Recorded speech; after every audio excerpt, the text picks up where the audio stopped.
Good morning. Hey, welcome to part 7 in our series titled Small Groups.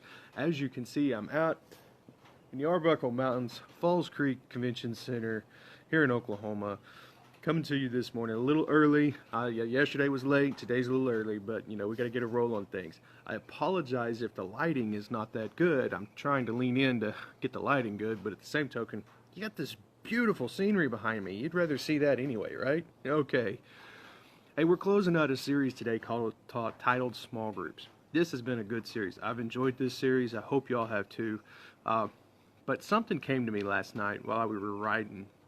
There was a group of us riding down here last night, and an incident occurred. All is well. But there's an analogy I like to use when it comes to bikers, and that is getting a group of bikers together is kind of like herding cats. They're just all over the place. Trying to get them all going in one direction and focused. Yeah, herding cats. But as I was reading today's Bible study, it really dawned on me that, as small groups, as leaders of small groups, we're like the shepherds. And when you think about shepherds in biblical sense, there's some important people. There's some very, very important shepherds. Like who? Like, how about Abraham? How about Joseph? How about Moses? How about David? These are all biblical giants that were shepherds. So, how can we take that and roll it into our small groups? How can we do that, right? I got some scripture for you, okay? And that is John chapter 10, verses 11 through 15. John chapter 10, verses 11 through 15, Jesus Christ is actually talking. And the title of this passage, this chapter is The Good Shepherd and His Sheep. So let's listen to what Jesus Christ has to say. He says, I am the good shepherd. The good shepherd sacrifices his life for the sheep. A hired hand will run when he sees a wolf coming. He will abandon the sheep because they don't belong to him, and he isn't their shepherd. And so the wolf attacks them and scatters the flock. The hired hand runs away because he's working only for the money and doesn't really care about the sheep. I am the good shepherd. I know my own sheep, and they know me. Just as my Father knows me, I know the Father. So I sacrifice my life for the sheep. Now, as small group leaders, as a small group attendee, are you the shepherd? Do you know your sheep? Do they know you inside and out?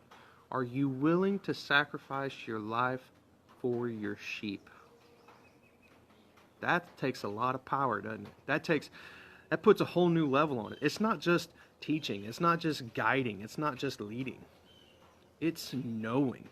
It's being there for everything. It's sacrificing. It is. And it takes a lot. It takes a lot.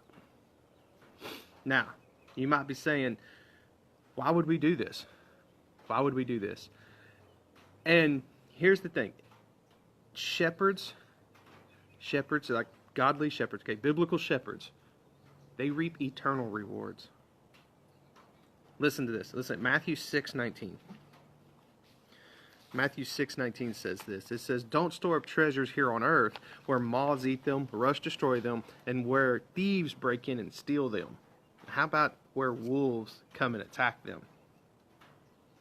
Store your treasures in heaven where the moths and rust cannot destroy and thieves do not break in and steal. Wherever your treasure is, there the desires of your heart will be also.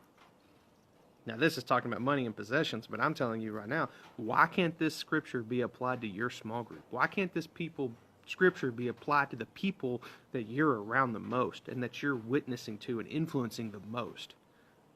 Why aren't they your treasures? If you look at them as such, how much more powerful will your witness be to them? Think about that. That's kind of an eye-opening one. So, to close out the series on small groups, you're the shepherd. My daily drink is this. Be the shepherd. Work unto the Lord for eternal riches. And remember, the first people that were told about the birth of Jesus Christ were the shepherds. And they didn't get it through text or email. They got a heavenly choir singing the most blessed hymn ever sung. And they were told by an angel. Shepherds are blessed. Y'all be blessed today. I'm going to go enjoy this beautiful weather. Probably go get me some breakfast. Already had a cup of coffee. Need more though. And enjoy this great scenery. Y'all have a good one. Be blessed. And I'll see you on Monday morning.